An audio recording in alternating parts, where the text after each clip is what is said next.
नमस्कार दोस्तों, मैं राकेश चौहान एक बार फिर से आपके अपने online platform the Bhim education पर हार्दिक अभिनंदन, हार्दिक स्वागत करता हूं। तो दोस्तों, अपने हर्ष सम्राट हर्ष की चर्चा कर रहे थे। विगत 2 क्लासों के अंदर अपनों ने जो पुष्यभूति वंश था उसके प्रमुख प्रमुख जितने भी राजा थे, मैं बात करूं प्रभाकर वर्धन की, राज्यवर्धन और महान सम्राट हर्षवर्धन की।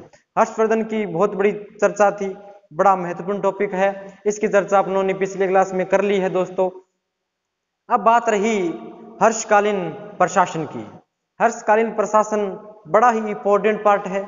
चाहे आप कोई भी राजवंश उठाकर देख लो, अगर अपने उसका प्रशासन नहीं पढ़ते तब तक वो पार्ट अपने आप में अधूरा रह जाता है। तो उस समय किस स्थिति से ये दौर गुजर रहा था, किस प्रकार की व्यवस्था रही थी, जनता किस प्रकार रही, न्याय व्यवस्था किस प्रकार की थी, तो इनकी अपनी बड़ी ही विस्तार से चर्चा करने वाले हैं दोस्तों। तो आज बात कर रहे हैं हर्षकालीन प्रशासन। आज अपना टॉपिक रहने वाला है वो है प्रशासन, अर्थात उस समय किस प्रकार की शासन व्यवस्था थी। तो दोस्तों, मैं बात करूं हर्षकालीन प्रशासन की, तो जितना अपने देखते हैं मौर्य काल देखते हैं, गुप्त काल देखते हैं, गुप्तोत्तर काल देखते हैं, गुप्तों के बाद का जो समय है उसको गुप्तोत्तर काल बोला जाता है। कि हर्ष यानी जो हर्षकालीन प्रशासन है उसने किसी नई पद्धति, समझ रहे हो ना, नई पद्धति को जन्म नहीं दिया, बल्कि जो पुरानी पद्धतियां थी, जैसे मैं बात करूं गुप्तों की, मौर्यों की, कुषाणों की, इन पद्धतियों को इकट्ठा करके इसने अपने साम्राज्य पर शासन किया। यानी इसने किसी नई पद्धति को जन्म नहीं दिया। अब देखो, कोई प्रशासन होता है, सबसे पहले केंद्रीय प्रशासन पढ़ते हैं। केंद्र प्रांतों में बटेंगे, प्रांत आगे विषयों में, विषय फिर आगे जिलों में, है ना, जिले फिर ग्राम और नगर में, इस प्रकार पढ़ते आए हैं। तो थोड़ा टफ पार्ट है, परंतु अपनी इसको अच्छी वे में और एकदम इजी लैंग्वेज, इजी तरीके से पढ़ने की कोशिश करेंगे। तो दोस्तों, अब शुरू करते हैं हर्षकालीन प्रशासन। चाहे कोई भी प्रशासन हो, प्रशासन राजतंत्रात्मक था, अर्थात राजा की चलती थी, राजा सर्वोच्च था, जो कहेगा वही होगा। तो जितना भी प्रशासन पढ़ेंगे, चाहे आगे अपनी दिल्ली सल्तनत का पढ़ेंगे, मुगल काल प्रशासन पढ़ेंगे, तो जो सर्वोच्च सत्ता थी वो राजा के हाथ में ही थी। तो जो केंद्रीय प्रशासन है, तो इसकी जो सर्वोच्च सत्ता थी वो राजा के हाथ में थी, राजा के हाथ में थी। यानी जो सर्वोच्च अधिकारी था वो राजा ही होता था, और राजा ही क्या करता था, न्याय करता था। इसलिए इसको धर्माधिकरण भी कहा जाता है। धर्माधिकरण, धर्माधिकरण अर्थात सर्वोच्च न्यायालय, यानी राजा ही सर्वोच्च था, और जो न्याय थे वो भी राजा करता था, अर्थात जो सर्वोच्च न्यायाधीश था वो भी राजा ही था, उसका फैसला सर्वमान्य ही था।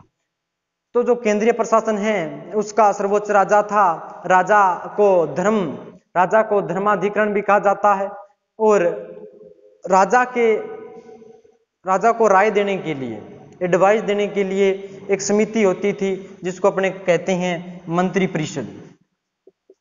मंत्री परिषद ये एक समिति होती थी, सभा होती थी, जो राजा को क्या देती थी, राय देती थी।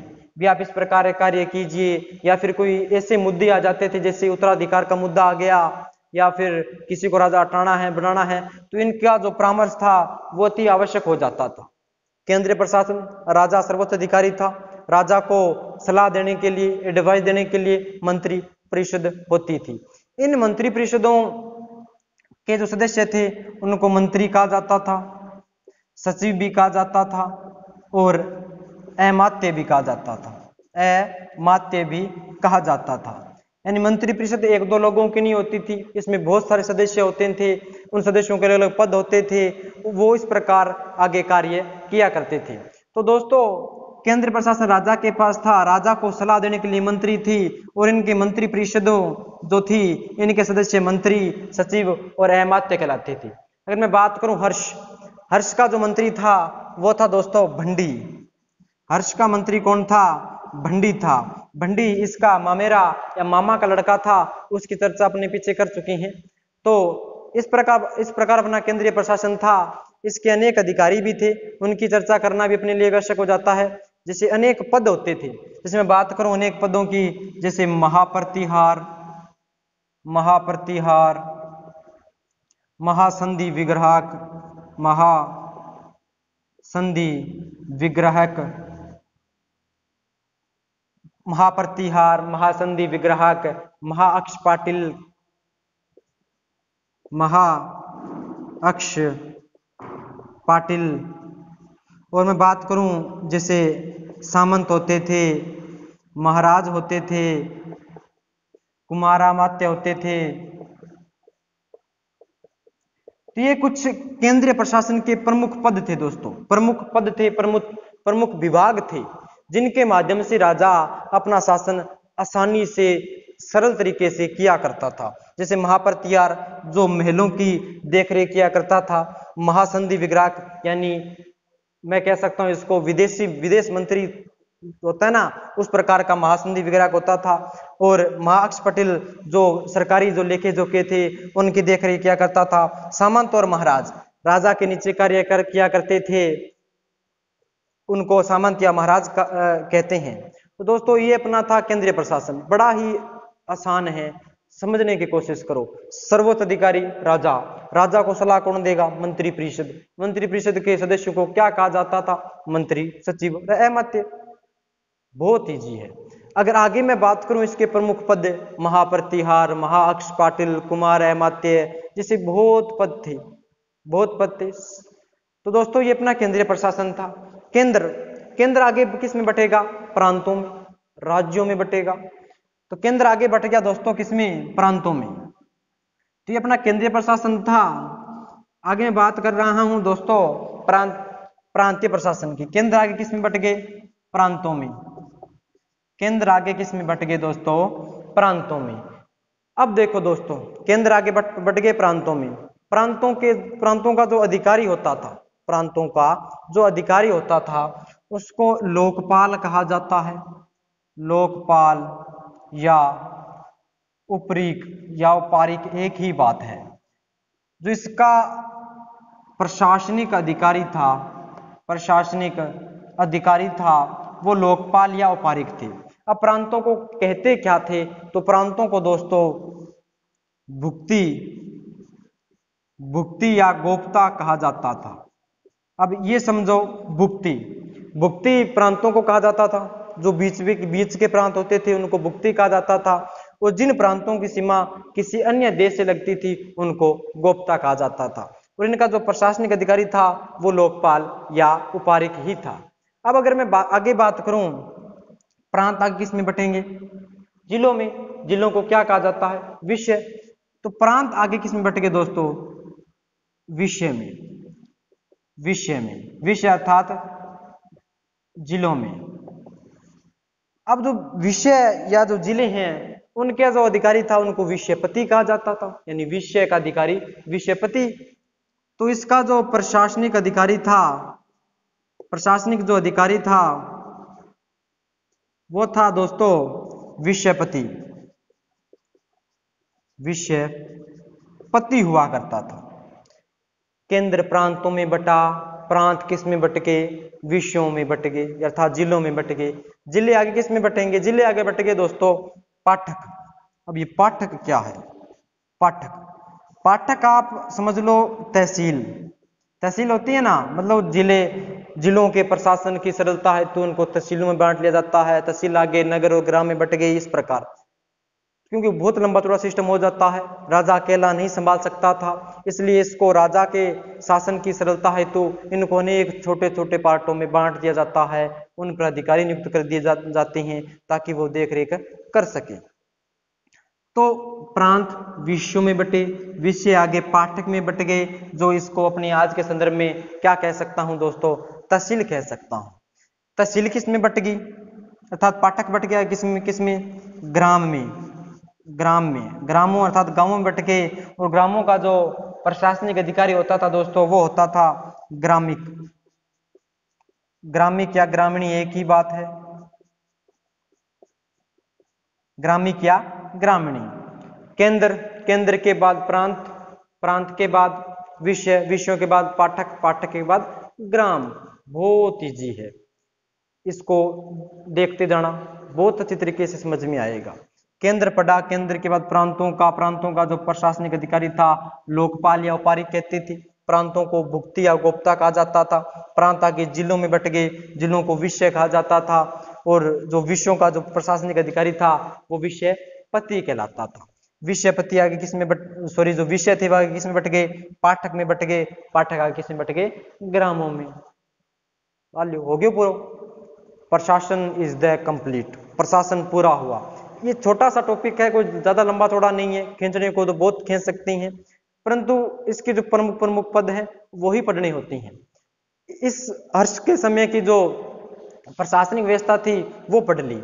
अब इस समय की आर्थिक स्थिति किस प्रकार की थी, कर किस प्रकार के थे, न्याय व्यवस्था किस प्रकार की थी, दंड कैसे दिए जाते थे, इनकी चर्चा रह जाती है, वो कर लेते हैं। अब आगे मैं बात करता हूं दोस्तों सेना की। इस समय सेना की,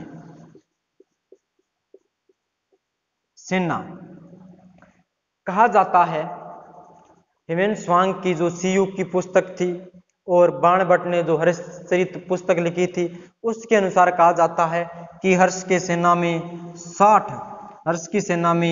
60,000 क्या थे, हाथी थे। बहुत ज्यादा हाथी थे। 5,000 घोड़े थे और असंख्यक यानी बहुत ज्यादा जो क्या थे, पैदल सैनिक हुआ करते थे। पैदल सैनिक हुआ करते थे, यानी सेना 60,000 हाथी थे, 5,000 क्या थे, घोड़े थे, असंख्यक पैदल सेना थे। इस प्रकार बहुत सारे इसके पास बहुत विशाल सेना थी। तभी तो इसने पूरे के पूरा जो उत्तर भारत था उस पर अपना एक छत्र एकाधिकार शासन किया था दोस्तों। क्योंकि राजा के पास सेना होगी तभी तो वो युद्ध करेगा तो प्रदेश जीतेगा, उन पर अधिकार करेगा। तो ये था सेना। अब सेना थी, सेना का एक अलग डिपार्टमेंट होता था, भी उसकी देखभाल वही करेगा। और जो डिपार्टमेंट था उसका नाम है दोस्तों रण भंडाराधिकरण। रण भंडाराधिकरण ये एक विभाग था जो किसकी देखरेख किया करता था, सेना की। सेना का विभाग रण मैदान भंडाराधिकरण अर्थात सेना का क्या था, विभाग था, जिसका जो प्रशासनिक अधिकारी था वो रण भंडारिक था। ये विभाग है, ये सेना का विभाग है। इस विभाग का जो प्रशासनिक अधिकारी था वो रण भंडारिक हुआ करता था। अब बात आ जाए भी सेना है, सेना का तो कोई सेनापति होगा, अर्थात इसका एक सेनापति होता था। सेनापति जो सबसे सर्वोच्च होता था सेना के अधिकारियों में। फिर मैं बात करूं महाबलाधिकृत, ये भी एक सैनिक प्रशासनिक अधिकारी हुआ करता था। इसके नीचे बलाधिकृत, ये 3 सैनिक प्रशासनिक अधिकारी थे। सबसे ऊपर सेनापति के नीचे महाबलाधिकृत, उसके नीचे बलाधिकृत।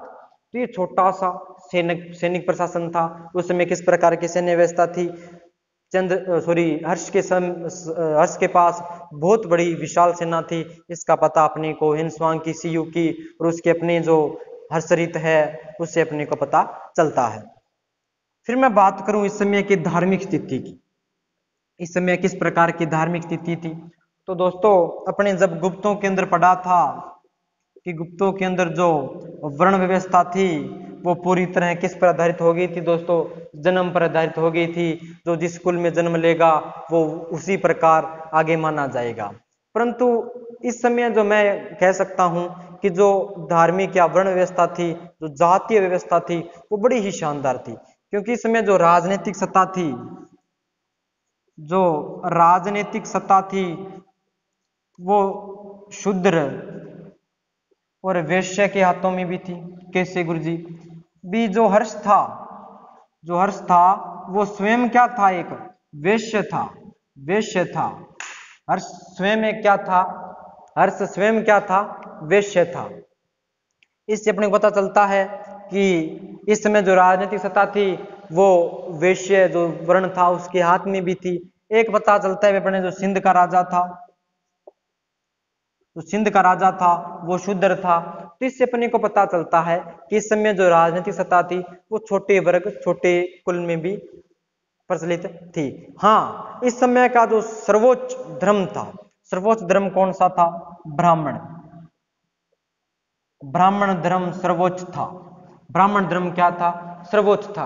अगर मैं बात करूं पुष्यभूति की, तो पुष्यभूति शैव धर्म का अनुयायी था, शैव धर्म को मानने वाला था। मैं बात करूं प्रभाकर वर्धन की, वो भी शैव धर्म को मानने वाला था। अगर मैं बात करूं हर्ष की, अपने को बात करनी है हर्ष की, तो हर्ष प्रारंभ में तो किसको मानता था? वैष्णव धर्म को मानता था। वैष्णव धर्म को मानता था प्रारंभ में, और आखिर में ये बौद्ध धर्म को स्वीकार कर लेता है।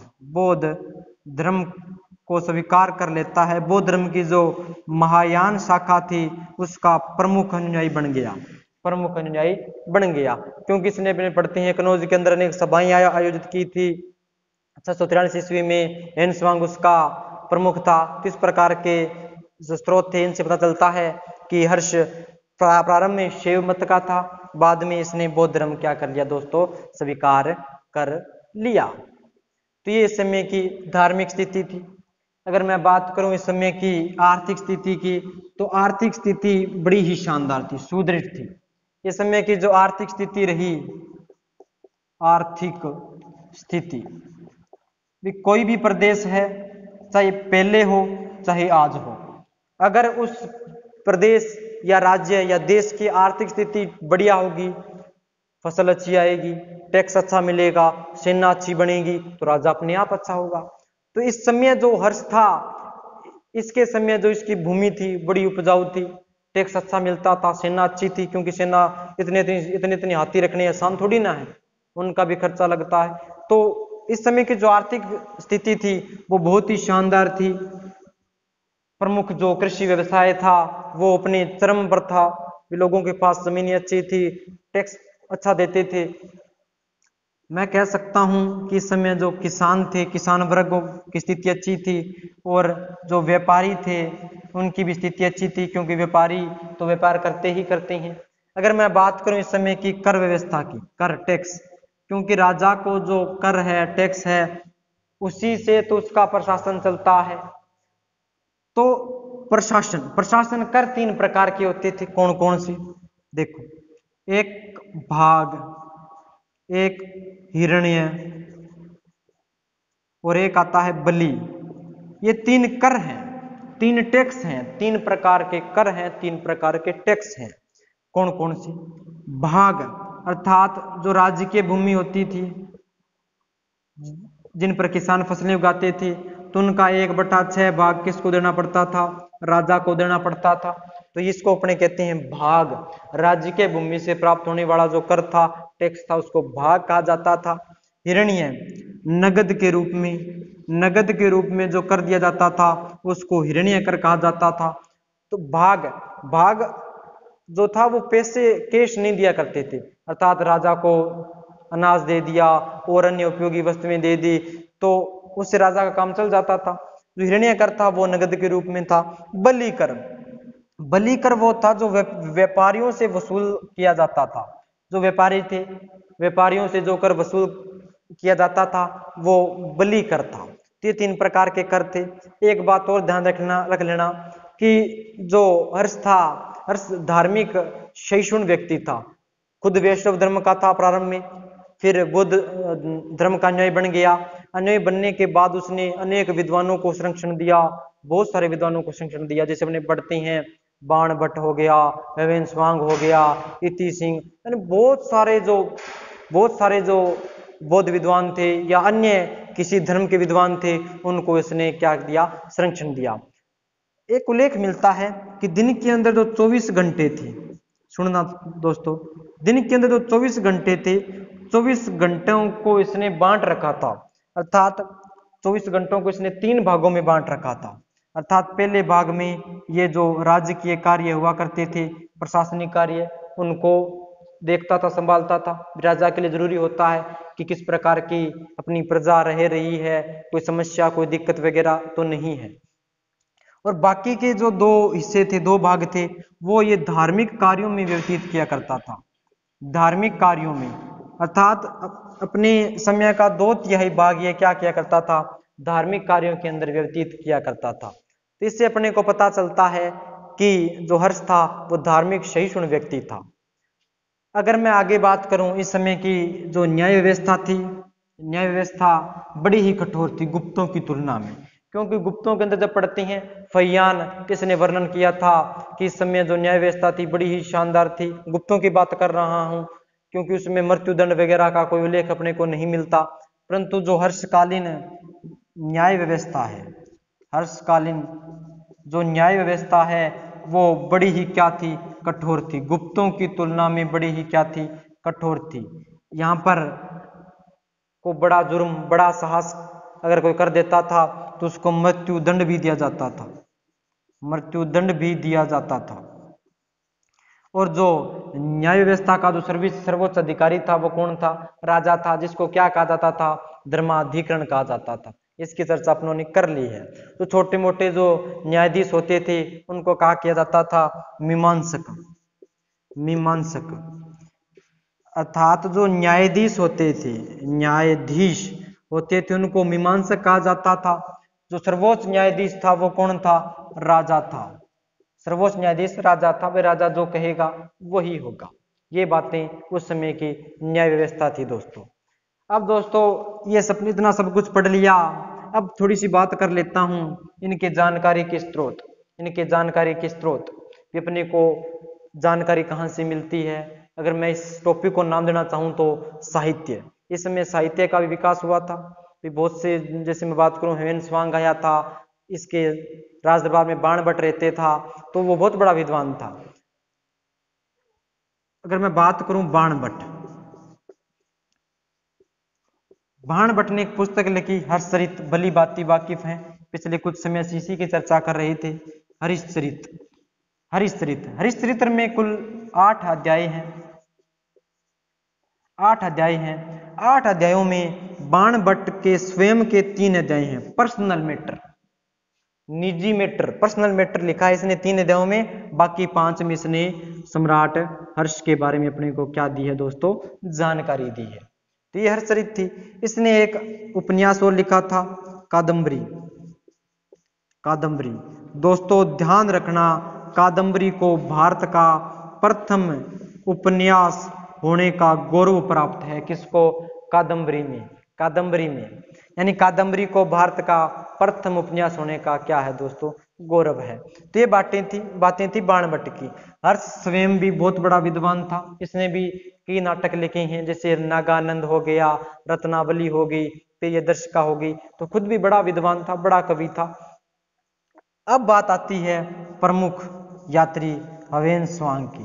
ह्वेन त्सांग, ह्वेन त्सांग दोस्तों चीन का रहने वाला था, सुई वंश का था। सुई वंश चीन के अंदर एक बहुत बड़ा राजवंश था।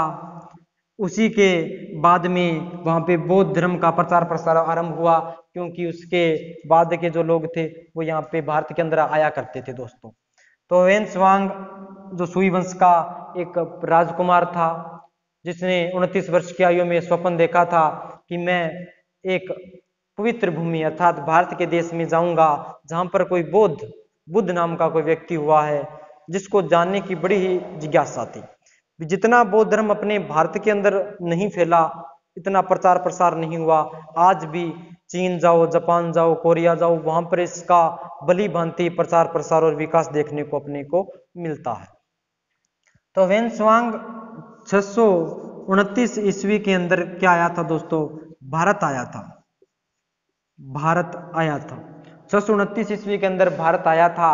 भारत आने के पश्चात इसने अनेक राजाओं के यहाँ रहा था। इस प्रकार भारत आया था, जैसे खोतान होते हुए, ताशकंद, इस तरह जो क्षेत्र थे इनसे होते हुए भारत आया। अनेक राजाओं के पास में रहा और फिर हर्ष के पास में भी रहा। हर्ष से पहले ये किसके पास रहा था, तो मैंने कहीं बातों में जिक्र किया था कि कामरूप की जो कामरूप प्रदेश है, अर्थात असम का जो राजा था प्रभाकर वर्धन, असम का जो राजा था प्रभाकर वर्मा जो राजा था उसके यहाँ रहा था, और उसके बाद में ये हर्ष के पास आया था, हर्ष के पास रहा था, और आखिर में 645 ईस्वी में वापस लौट जाता है। कहाँ? चाइना। वापस चीन लौट गया, 645 ईस्वी के अंदर लौट गया। इसने एक बड़ी ही फेमस पुस्तक लिखी दोस्तों, कौन सी? सी यू और सी यू की नामक पुस्तक ह्वेन-त्सांग ने लिखी थी। फैयान, दोस्तों याद रखना, बड़ा कंफ्यूज हो जाते हो, फैयान गुप्त काल में आया था, चंद्रगुप्त द्वितीय के समय। विक्रमादित्य जिसकी उपाधि थी 399 के अंदर आया था, 415 के अंदर वापस गया था। उसकी पुस्तक का नाम था फोकयो की नामक पुस्तक लिखी थी। जबकि ह्वेन-त्सांग हर्षवर्धन के काल में आया था, इसने सीयू की नामक पुस्तक लिखी थी दोस्तों। वो जाति समय अनेक जो बुद्ध की रचनाएं थी, अनेक जो ग्रंथ थे, उनको अपने साथ जाते हुए ले गया। अधिक तो नष्ट हो गई थी क्योंकि समुद्र मार्ग से जा रहा था, तो उल्लेख मिलता है इस पर डाकुओं ने, जो समुद्री लुटेरे थे, उन्होंने हमला कर दिया। कुछ जो इसकी सामग्री थी नष्ट हो गई, परंतु जैसे तैसे करके गया, और जितनी भी इसके पास सामग्री थी इसने जाकर उसका चीनी भाषा में अनुवाद किया और बौद्ध धर्म के प्रचार प्रसार में अपनी एक बहुत महत्वपूर्ण योगदान दिया।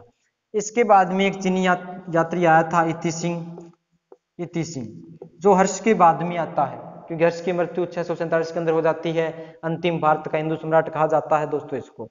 ये 671-72 के अंदर आया था। ये आया था दक्षिण समुद्री मार्ग से। यहाँ पर अपना कौन सा देश पड़ता है? श्रीलंका। श्रीलंका को उस समय क्या कहा जाता था? सिंहल द्वीप। श्रीलंका को कहा जाता था सिंहल द्वीप। ये पहले सिंहल द्वीप से आया, फिर यहाँ पर एक बंदरगाह था जिसका नाम है ताम्रलिप्पित, बड़ा ही महत्वपूर्ण बंदरगाह था बंगाल के अंदर। यहाँ से होते हुए, बंगाल से होते हुए भारत के अंदर आया था, कुछ ज्यादा समय तक नहीं रहा था। इसने यहाँ पे संस्कृत सीखी। संस्कृत सीखने के बाद अपने साथ अनेक जो बौद्ध ग्रंथ थे अपने साथ लेकर, और 688 ईस्वी के अंदर वापस इसी सिंहल द्वीप से होते हुए सुमात्रा, जावा, इस प्रकार होते हुए वापस लौट जाता है। दोस्तों ये चर्चा थी हर्षकालीन प्रशासन की। उम्मीद करता हूँ आपको समझ में आई होगी। बड़े ही आराम से पढ़ा है, एक दो बार देखना, आराम से समझ में आ जाएगी। ह्वेन-त्सांग पढ़ लिया आप लोगों ने, बहुत बड़ा नाम है। हर्ष जो जितना भी पूरा का पूरा वर्धन वंश है वो अपने आप में बड़ा ही महत्वपूर्ण है। तो उम्मीद करता हूँ दोस्तों ये पूरा का पूरा प्रशासन आपको समझ में आया होगा। टफ टॉपिक है, परंतु समझने की कोशिश करना, मैंने समझाया भी आपको। तो दोस्तों जल्द ही मिलते हैं किसी कड़ी को आगे लेते हुए, तब तक के लिए धन्यवाद। ओके।